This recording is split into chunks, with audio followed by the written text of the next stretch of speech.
क्रिस्त में प्यारे भाई और बहनों, हम सबों को ईश्वर की इच्छा का पालन करने, अच्छाई को चुनने और बुराई को त्याग देने का बुलावा देता है। क्रिस्त को सच्चे गवाह बनकर जीना है तो ईश्वर की इच्छा को पालन करना है। सदा के लिए ईश्वर की इच्छा करते रहो। आप सबों ने कोलकाता के संत तेरेसा का नाम सुना है और विशेष करके मदर तेरेसा के नाम में जानी जाती है। वे हमारे ही समय में अपने जीवन काल में ईश्वर की इच्छा को पूरा करते हुए आगे बढ़ी। जीवन संतनी वो कहलाती थी क्योंकि उन्होंने गरीबों की, असहाय लोगों की और जो बच्चे अनाथ थे उनको उन्होंने गले लगाकर अपना मिशन कार्य शुरू किया। आज माता कलीसिया उन्हें पवित्र और धन्य कहकर पुकारती है। ना केवल माता कलीसिया, पूरे विश्व में उनका नाम प्रसिद्ध है और अंतर्राष्ट्रीय लेवल में उनको नोबेल पुरस्कार भी दिया गया है। ये पुरस्कार उनके कार्यों के लिए नहीं बल्कि यीशु क्रिस्त की ओर प्यार को दर्शाता है। सबों में उन्होंने क्रिस्त के चेहरों को देखा। गरीबों में उन्होंने मां का पात्र निभाया। सबों को उन्होंने क्रिस्त माना। छोटे बड़े गरीब लोगों को उन्होंने ऊपर उठाया। ये सब करने के बावजूद भी वे अपनी इच्छा को नहीं भूली कि उनकी सेवा क्रिस्त के लिए था। पूरे संसार में कई लोगों ने उनकी प्रशंसा की, बहुतों ने उनकी निंदा भी की। उनकी सहायता को विशेष रूप से खंडन भी किया। कई पत्रकारों ने, कई मीडिया लोगों ने भी उनके लिए एक मूवी बनाई और विशेष करके मैं ये नाम लेना चाहता हूँ कि क्रिस्टोफर हिचन्स ने एक डॉक्यूमेंट भी लाया। उन्होंने खास करके कोलकाता के संत तेरेसा के नाम पर इसका शीर्षक दिया गया है कि नरक की दूत। ऐसी परिस्थिति में मदर तेरेसा ने अपने आप को प्रभु यीशु में सौंप दिया, उनके मिशन कार्य को अपना बनाया और ईश्वर की इच्छा को जाना। आज हम सबों के लिए यह बुलावा है क्रिस्त में प्यारे भाई और बहनों कि ईश्वर की इच्छा का पालन करते रहें। और कोलकाता के संत तेरेसा ने यह करते हुए उनका नाम रोशन किया और हम सब जानते हैं कि उनका उदाहरण हम सबों के लिए एक मार्गदर्शन है। आज के सुसमाचार में और आज के पहले पाठ में हम इन्हीं इच्छाओं के बारे में जान सकेंगे। सबसे पहला, आज का पहला पाठ, ईश्वर ने मनुष्य को सृष्टि की, सभी जीव जंतुओं के ऊपर उन्होंने अधिकार दिया और स्पष्ट रूप से ईश्वर ने उन्हें कहा कि क्या क्या करना है, क्या नहीं करना है। लेकिन फिर भी उनकी बातों को ना सुनते हुए शैतान की ओड़ में आकर वे पाप में गिर गए। ईश्वर ने उन्हें कहा, तुम कहाँ हो? वे छिप गए। उन्होंने अपना चेहरा तक नहीं दिखाया। वे डर गए और विशेष रूप से अपनी गलती को मानकर वे अपने ही स्थान से दूर चले गए।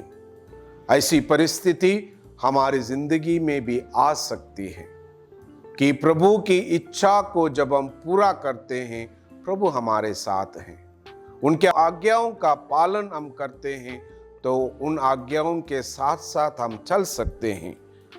हम विशेष रूप से आदम और हव्वा के साथ चले, विशेष रूप से ईश्वर की बातों को मानकर, और उनके साथ जब हम जाते हैं हमारी जिंदगी में भी भरपूर आशीष हमें मिलेगी।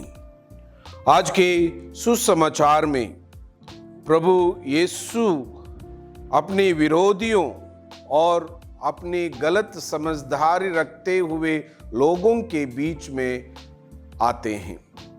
वे अपने ही माय गांव में जाकर अपने परिवारजनों को मिलते हैं और वहीं पर हम देखते हैं कि किस प्रकार उन्हें शास्त्री लोग, धर्मशास्त्री लोग, धर्म ग्रंथ जानते हुए भी उनको पकड़कर ले जाते हैं। जो कोई यीशु से आकर्षित हुआ है और जिन्होंने भी उनकी बातों को सुना है और उनकी ओर चले आए हैं, वे उनको सच्चा पालन करते हैं। खास करके हम देखते हैं प्रभु यीशु की यात्रा, नाना शहर से वे चले आए, मानो इदोमिया, जॉर्डन, जेरूशलेम, जुडिया, सिदोन, वे सब लोग खास करके प्रभु को ढूंढते हुए आते हैं। लेकिन प्रभु अपने ही घर में, अपने ही इलाके में उनका स्वागत नहीं होता। कोई परिवारजन उनका प्रोत्साहन नहीं करते, बल्कि उनकी निंदा करते हैं। उनको कहते हैं कि ये सब अधिकार उन्हें कहां से मिला। यह प्रश्न करते हुए धर्मशास्त्री उन्हें ले जाते हैं और उन्हें शिक्षा देते हैं। क्रिस्त में प्यारे भाई और बहनों, यीशु का ईश्वरीयपन या यीशु जब अबदूतों को निकाल देते हैं या यीशु कहीं लोगों को चंगाई करते हैं, ये सब शक्ति कहाँ से आती है? ये सब खास करके अपने पिता से वो वरदान मांग कर करते हैं। इसलिए प्रभु यीशु हमारे बीच में जब आए हैं, खास करके पिता की इच्छा को पूरा करने के लिए वो आते हैं और वो कार्य जारी रखते हैं। खास करके हम नबी ईसायास के ग्रंथ में पढ़ते हैं, अध्याय 5 पद संख्या 20 लिखा है, धिक्कार उन लोगों को जो बुराई को भलाई और भलाई को बुराई करते हैं, जो अंधकार को प्रकाश और प्रकाश को अंधकार बनाते हैं, जो कटु को मधुर और मधुर को कटु मानते हैं। आधुनिक दुनिया में हम अक्सर इन बातों को अधिक सुनते हैं। हम सच्चाई की ओर नहीं बल्कि गलती की ओर आगे बढ़ते हैं। हम विशेष रूप से बुराई को भलाई कहकर मानने के लिए तैयार हैं, भलाई को प्रोत्साहन नहीं देते हैं। और इसी दौरान प्रभु यीशु आज पूरी जनता के समक्ष ये कहते हैं कि शैतान को कैसे निकाल सकता है। शैतान को केवल वही निकाल सकता है जो ईश्वर के अधीन है, और जिन्हें ईश्वर का अधिकार मिला है वही केवल शैतान को निकाल सकते हैं। और इसीलिए हम कह सकते हैं ईश्वर में वो दैविक शक्ति है। जो उस दैविक शक्ति को मानते हैं, पालन करते हैं, तो जरूर हमारे अंदर जो शैतानी शक्तियां हैं उसे हम दूर रखकर आगे बढ़ सकते हैं। आज के रविवार का संदेश क्या है?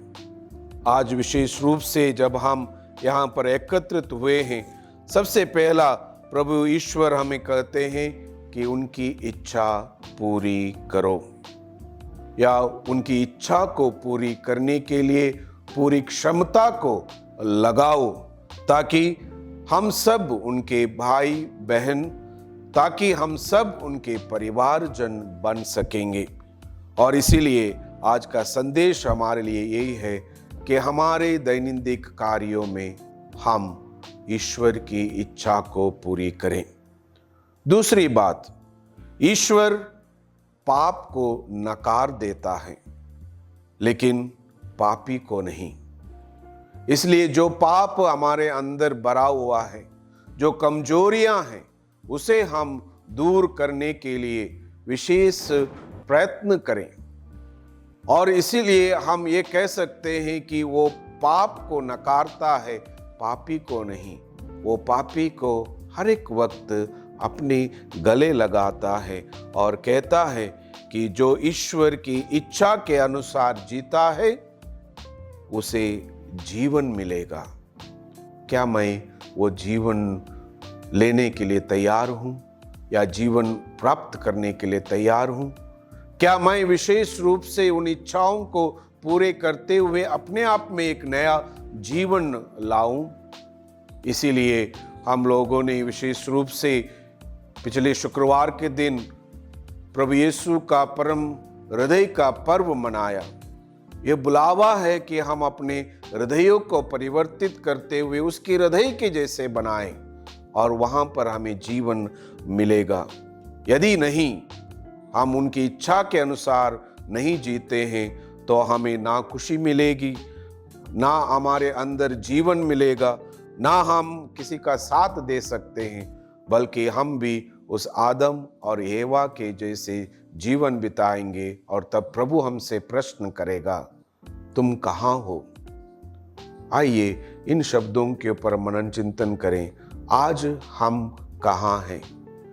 क्या हम ईश्वर की इच्छा पूर्ण करने के लिए आए हैं या अपने स्वतः इच्छा को दर्शाने के लिए आए हैं? हम सब क्रिस्त में प्यारे भाई और बहनों ईश्वर के अंग हैं, उनके शरीर के अंग हैं।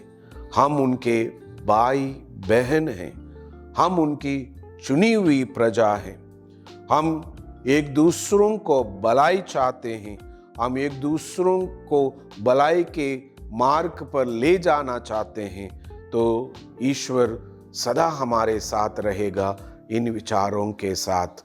तो आइए विशेष रूप से यह अपने मन में रखें कि हम सदा भलाई करते रहें, ईश्वर की इच्छा पूर्ण करें, बुराई को त्याग दें और भलाई की ओर अग्रसर होते हुए ईश्वर के राज्य की स्थापना करने के लिए सदा के लिए प्रयत्न करते रहें। आमीन। पिता और पुत्र और पवित्र आत्मा के नाम पर आमीन।